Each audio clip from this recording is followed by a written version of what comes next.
السلام علیکم دوستو، آپ دیکھ رہے ہیں میرا یوٹیوب چینل اسلامک پازیٹیوٹی۔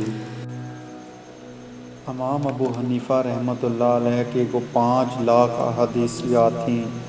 ایک دن انہوں نے اپنے بیٹے حماد کو نصیحت کرتے ہوئے فرمایا کہ بیٹے، آپ کو 5 لاکھ احادیث کا نچوڑ صرف 5 احادیث میں بیان کر رہا ہوں۔ نبی کریم صلی اللہ علیہ وآلہ وسلم نے فرمایا، اعمال کا دار و مدار نیتوں پر ہے، اور انسان کے لیے وہی ہے جس کی اس نے نیت کی۔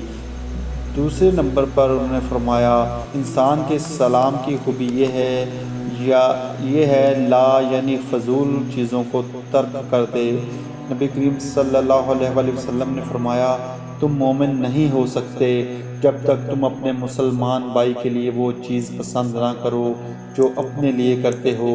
4 نبی کریم صلی اللہ علیہ وآلہ وسلم نے فرمایا، حلال بھی ظاہر ہے اور حرام بھی، دونوں کے درمیان شبہ کی چیز ہے جس کو بہت کم لوگ جانتے ہیں۔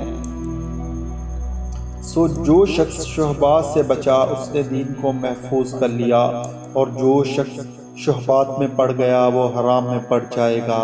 جیسا کہ چرواہا اپنے ریوڑ کسی کھیت کی باڑ کے پاس لے جائے گا تو عنقریب ایسا ہوگا کہ اس کا ریوڑ کھیت میں بھی چرنے لگے۔ بلا شبہ ہر بادشاہ نے باڑ لگا دی ہے، اور اللہ کی باڑ حرام کردہ اشیاء ہیں۔ نبی کریم صلی اللہ علیہ وآلہ وسلم نے فرمایا، کامل مسلمان وہ ہے جس کے ہاتھ اور زبان سے کسی مسلمان کو تکلیف نہ پہنچے۔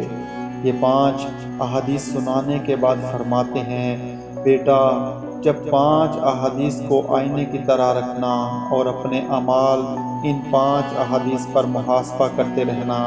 یہ 5 احادیث ان 5 لاکھ احادیث کا نچوڑ ہیں جو مجھے یاد ہیں۔ آپ کو اگر آج کی ویڈیو پسند آئی تو ویڈیو کو ضرور لائک کیجیے اور چینل کو سبسکرائب کیجیے۔ السلام علیکم۔